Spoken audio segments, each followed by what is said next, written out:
네, 여러분 안녕하세요.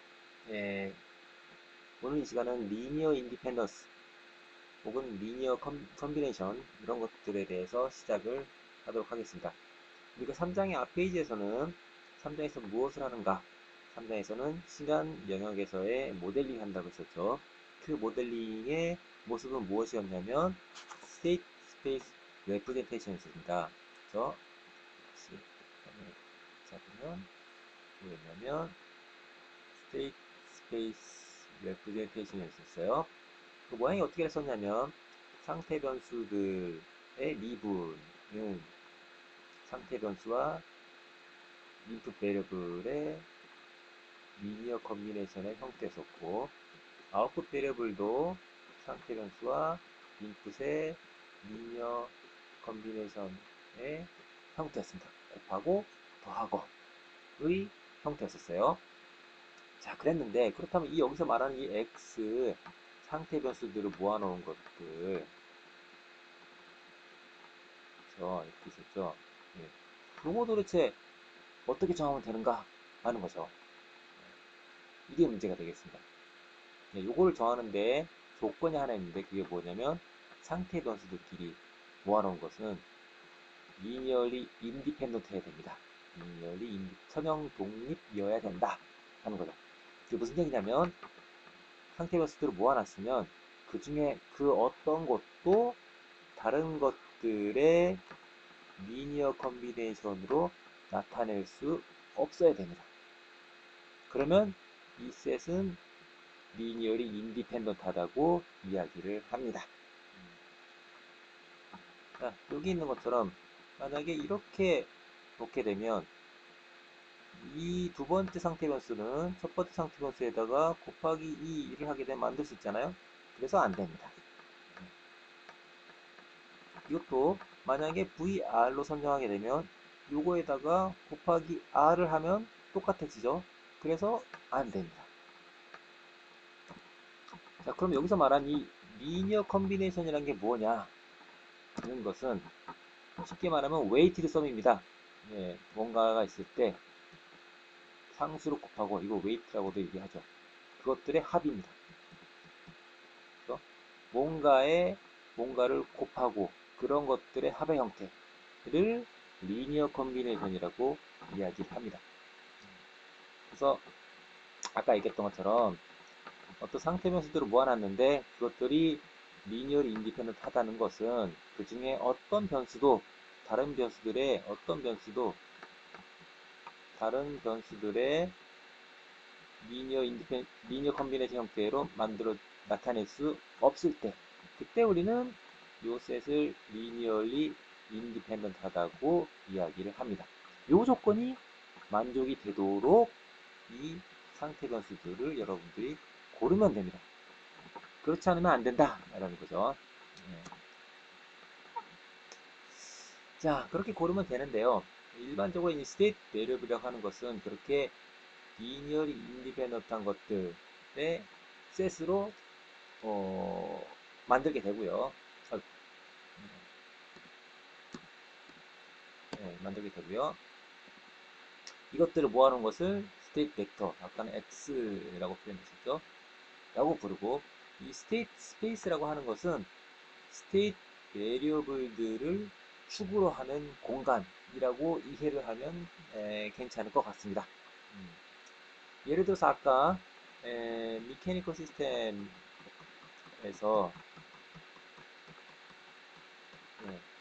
상태 변수를 x1은 x, x2는 x 닷 이렇게 정의한 게 있었는데요. 앞서 그런 경우에 예를 들면 가로축을 x, 세로축을 x 닷, 즉 이게 x1, 이게 x2로 정의한 이런 공간을 우리가 스테이트 스페이스라고 이야기를 합니다.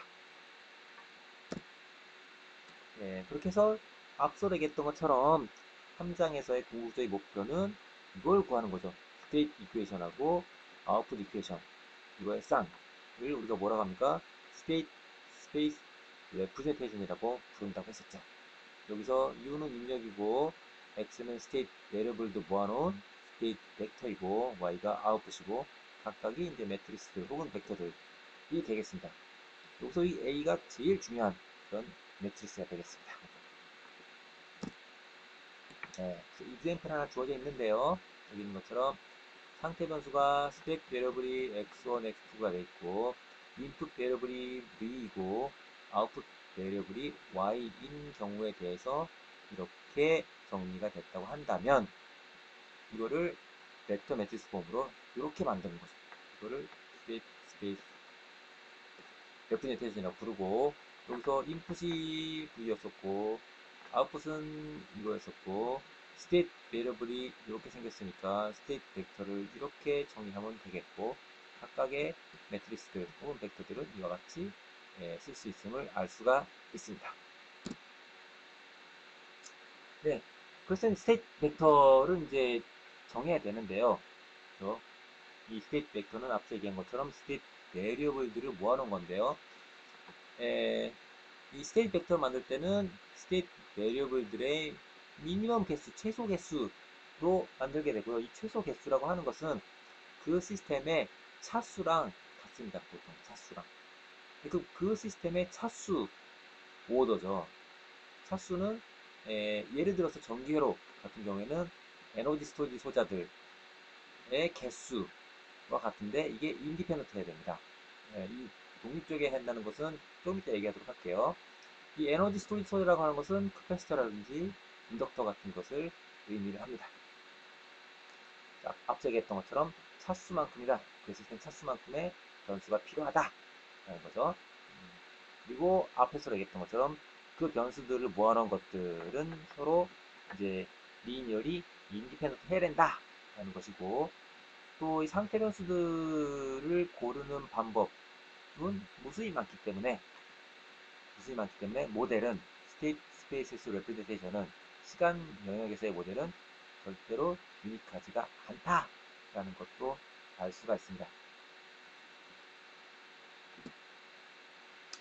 자, 여기 좀 회로가 하나 주어져 있죠. 이 회로에 대해서 시간 영역에서 모델링을 하고 싶습니다. 여기서 아웃풋은 저항에 흐르는 전류이고 인풋은 밖에서 걸어주는 전압이 되겠습니다. 자, 그럼 여기 지금 보게 되면 에너지 스토리지 소재가 몇 개 있습니까? 두 개가 있죠. 인덕터하고 커패시터가 있습니다. 자, 이 경우에 그러면 두 개가 있으니까 2차일 가능성이 높겠죠. 실제로 이 시스템은 2차 시스템입니다. 이 2차 시스템에 대해서 상태 변수를 뭐로 고르냐면 사실 뭐 여러 가지 방법이 있는데요. 그 중에 가장 고르기 쉬운 방법이 뭐냐면 여기 써 있는 것처럼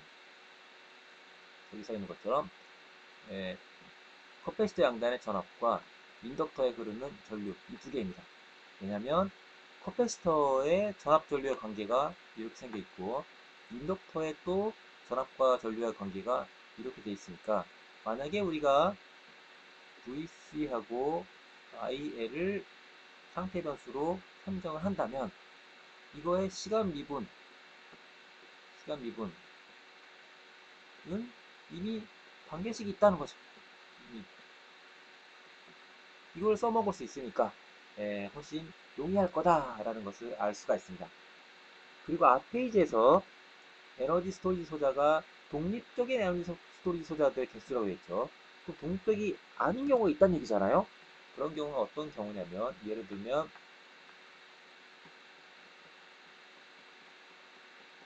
커패시터만으로 룹이 이루어져 있거나 혹은 한 로드에 인덕터만으로 이어져 있는 그런 로드가 있거나 하게 되면 인디펜던트 하지 않습니다. 왜냐하면 VC1, VC2, VC3 세 개 합치면 0이 된다는 얘기잖아요. KVL 돌리면 IL1, IL2, IL3를 더하면 마찬가지로 KCL을 적용하면 세 개 합치면 0이 된다는 얘기잖아요. 합쳐서 0이 된다는 것은 예를 들어서 0이 된다는 것은 그 중에 하나를 나머지 두 개의 리니어 컨비네이션으로 나타낼 수 있죠. 즉, 이 세 개의 셋은 리니어리 인디펜던트 하지 않다는 얘기입니다. 그래서 이런 경우나 이런 경우에는 독립적인 변수가 사실은 3개가 아닙니다. 2개란 얘기죠. 그걸 유념하면 되겠습니다. 어쨌든 간에 우리의 원래 문제로 돌아가서 이 회로에 대해서 입력이 이거고 출력이 이거일 때 우리가 현재 VC하고 IL을 상태 변수로 선정을 했습니다. 그죠? 네, 선정했고 일단 KCL과 KVL을 한번 돌렸어요. 여기에 대해서 KCL도 적용을 했고요. KCL 적용했고요. 그 다음 바깥 루프에 대해서 여기 이렇게 바깥에서 KVL도 적용을 했습니다. 그리고 나서 앞서 있었던 관계식인 이거를 적용을 했어요. 네, 적용했더니 어떻게 됐습니까? IC는 여기 앞에 있었던 거죠. IC는 이렇게 되는 거 알았고 VL은 이렇게 된다는 것을 알았습니다. 네. 따라서 VC의 미분 및 IL의 미분이 VC하고 IL하고 입력 VC하고 IL하고 입력과 어떤 관계가 있는지를 알 수 있었다라는 거죠. 즉 이게 스테이트 이퀘이션이 됩니다. 스테이트 이퀘이션이 됩니다. 자, 그럼 이제 우리는 스테이트 이퀘이션 구했기 때문에 나머지 하나인 아웃풋 이퀘이션 구하면 됩니다. 아웃풋 이퀘이션은 저항이 흐르는 전류가 상태 변수 및 입력 변수와 어떤 관계가 있는지를 알면 되는 거죠. 네. 근데 여기 보게 되면 여기 흐르는 전류는 R분의 V, 여기 양단의 전압인데 여기 양단의 전압은 이거랑 똑같죠. VC랑 똑같습니다. 따라서 간단히 이와 같이 구해짐을 알 수가 있겠고 다 정리하게 되면 이와 같이 스테이트 스페이스 레프리젠테이션을 즉 시간 영역에서의 모델을 구할 수 있음을 알 수가 있습니다. 이번에는 상태 변수를 다르게 구했어요. 하나는 VC, 하나는 이거를 미분한 것으로 선정을 했습니다. 이렇게 선정해도 상관이 없습니다. 자, 선정하게 되면 그러면 첫 번째 상태 변수인 VC의 미분은 두 번째 상태 변수랑 똑같죠. 그죠? 따라서 이걸로 끝입니다. 그러면 두 번째 상태 변수인 요거를 미분한 것은 VC를 두 번 미분한 거죠. 요게 VC와 다른 상태 변수와 입력과 어떤 관계가 있는지를 구하면 스테이트 이퀘이션을 완성을 할 수가 있습니다. 그래서 한번 더 미분했어요. 미분했더니 이렇게 됐고 여기서 요거는 현재 상태 변수니까 상관이 없죠. 문제는 요게 상태 변수가 아니죠. 근데 이걸 봤더니 앞에서 보니까 여기 있죠. 여기 이미 구해놨어요. 이거를 활용하면 대체를 하면 이제 상태 변수 인풋으로만 이루어진 이퀘이션을 구할 수가 있게 됩니다. 그래서 이걸 정리하면 이거죠. 정리하면 이렇게 써지는 것을 구해지는 것을 알 수가 있습니다. 네, 이번에는 다른 이샘플이죠. 조금 더 복잡하게 생긴 그런 회로가 되겠습니다. 이 회로도 보니까 에너지 스토리지 소자가 L1, C1 이렇게 있어요. 따라서 2차 시스템일 것 같습니다. 여기에 대해서 마찬가지로 상태 변수를 이 두 개로 선정을 하고 여기에 인풋은 이렇게 있고 아웃풋은 지금 현재 보니까 두 개예요. 아웃풋 벡터입니다. R2라고 하는 저항의 양단에 걸리는 전압과 흐르는 전류로 선정이 되어 있습니다. 네, 여기에 대해서 각각 봅시다. 역시 마찬가지로 각각의 상태 변수에 대해서 소자의 특성에 의해서 이미 이런 관계를 우리가 알고 있죠. 문제는 이게 상태 변수가 아니니까 상태 변수와 인풋, 뭐겠지? 네, 인풋의 웨이팅 서머 형태로 나타내야 하겠습니다. 네. 자, 그래서 요거를 IC하고 VL이죠. 그래서 이거를 구하고 싶다 하는 거죠. 그래서 먼저 KVL을 돌려서 VL과 다른 것들과의 관계식을 먼저 얻었습니다. 예. KVL을 이렇게 한번 돌렸어요. 예, 돌렸더니 VL은 VC하고 VR2에 합이 된다는 것을 알 수가 있고, VR2는 다시 쓰면 이렇게 쓸 수 있겠죠. 여기까지 쉽게 알 수 있습니다. 그 다음에 여기에 KCL을 적용하게 되면 IR2는 이렇게 된다는 것을 또 알 수가 있습니다. 그렇죠? 그래서 이걸 정리하게 되면 이렇게 정리를 할 수가 있겠죠. 두 개 수식으로부터. 그 다음에 첫 번째 노드에 대해서 KCL을 적용하게 되면 이러한 관계식을 여러분들이 얻을 수가 있습니다. 여전히 우리는 요 세 개만의 방정식을 얻어야 되는데 여전히 그렇지 않은 변수들이 있습니다. 그렇죠? 여기에도 있고 여기에도 있고 그 다음에 여기에 또 있죠. 그 다음에 여기에도 있습니다. 여기서 우리는 불필요한 변수들을 치환을 해야 되겠다라는 거죠. 그래서 이 두 개 수식으로부터 수식을 정리하게 되면 어떻게 정리할 수 있냐면 이와 같이 정리할 수 있습니다. 뭐냐면 우리가 써도 되는 변수들과 쓰면 안 되는 변수들의 형태로 묶어놨습니다. 그러면 양변에 이거에 역행렬을 곱해주게 되면 이거는 써도 되는 것들의 형태로 쫙 나올 것이고 이것도 써도 되는 것들의 형태로 쫙 나오게 되겠죠. 이런 식으로 나오게 됩니다. 그래서 이제부터는 이런 변수가 나올 때마다 이걸로 치환을 해주면 됩니다. 그러면 결과 수식이 이와 같이 얻어지게 되겠습니다. 이게 스테이트 이퀘이션이 되는 거죠. 스테이트 이퀘이션이 됩니다. 자, 그럼 나머지 하나 아웃풋 이퀘이션 구해야 되겠죠. 아웃풋 이퀘이션도 구하면 됩니다. 아웃풋 이퀘이션을 일단 관계식을 일단 구한 다음에 아까 전에 우리에게 불필요한 변수, 치환해야 될 변수들이 나타나게 되면 그것들을 앞서 구했던 이것을 활용해서 대체를 해주면 되겠습니다. 대체를 했더니 이렇게 나왔다고 하는군요. 이게 아웃풋 이퀘이션이 되겠습니다. 네, 그래서 그 두 개, 이 파란색과 이 파란색 두 개를 한꺼번에 합쳐놓은 것이 우리가 지금 최종적으로 구하고자 하는 State Space Representation, 즉 타임 도메인에서의 모델 중에 하나가 되겠습니다. 아까 얘기했던 것처럼 스테이트 베리어블은 스테이트 벡터는 수없이 많이 있을 수 있는데 그 중에 한 가지 상태 변수를 이와 같이 정했을 때의 모델을 우리가 구했습니다. 자, 요번에는 일렉트리컬 시스템이 아니고 미케니컬 시스템에 대해서 한번 보도록 하겠습니다.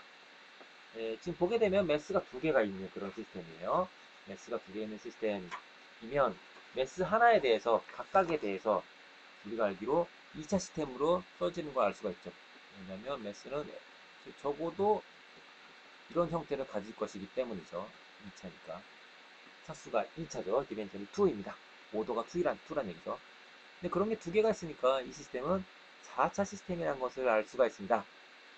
이거를 다시 정리하게 되면 이렇게 될 것이고, 여기서 상태 변수를 정하기를 x1과 이거를 미분한 것, 그 다음에 x2와 또 이거를 미분한 것, 이렇게 4개로 정의를 했습니다. 그러면 우리가 구해야 할 것은 각각의 상태 변수를 미분한 게 어떻게 되는지 알아야 되니까 미분한 거 d of dt, d of dt, d of dt 이걸 구해야 되는 거죠. 그렇죠? 요거는 x1 닷과 똑같죠. 이거랑 같아집니다. 이거는 x1 더블 다시죠. 이걸 구해야 되는 거죠. 요거는 x2 닷과 같기 때문에 상태 변수랑 같고 요거는 x 더블 닫으니까 구해야 되는 거죠. 요거 하고 이것을 구하게 되면 이렇게 구해지는 것을 알 수 있습니다. 어디서? 여기서 구해진다 하는 거죠. 그래서 이게 스테이트 이퀘이션이 되고, 이거를 벡터 매트리스 폼으로 정리하게 되면 이와 같이 정리를 할 수가 있습니다. 4차 시스템이라서 좀 길죠. 바로 앞 슬라이드 방금 전에 제가 건너뛴 것은 뭐냐면, 이 이퀘이션을 구하는 것을, 처음에 있는 이 이퀘이션 혹은 이걸 구하는 것을 앞서 우리가 2장에서 했었던 방식을 써서 이런 모양을 먼저 구한 다음에 라플라스 역변화해서 구해도 된다 하는 것을 한번 소개하기 위해서 간단하게 슬라이드 한 장 만들어 봤습니다. 아이고. 네. 여기 있는 것처럼 x1, x2, 0f라고 해놓고 x2에 f가 가해지니까 여기가 f고, x1 쪽에는 외력이 없기 때문에 0이고, 일행 1열은 x1만 관계된 임피던스를 쓰고, 이행 2열은 x2만 관계된 임피던스고, 여기는 x1과 x2 동시에 관계된 임피던스고 마이너스 붙이고, 그 다음에 여기는 카피라고. 그러면 끝나는 거죠. 그리고 나서 라플라스 역변환만 해주면 됩니다. 뭐 어떻게 구해도 상관없습니다. 구하는 방식은 여러분들이 가장 편한 방법을 선택을 하면 되겠습니다. 네, 여기서 마치고 다 끊고 다시 3.5절로 들어가도록 하겠습니다.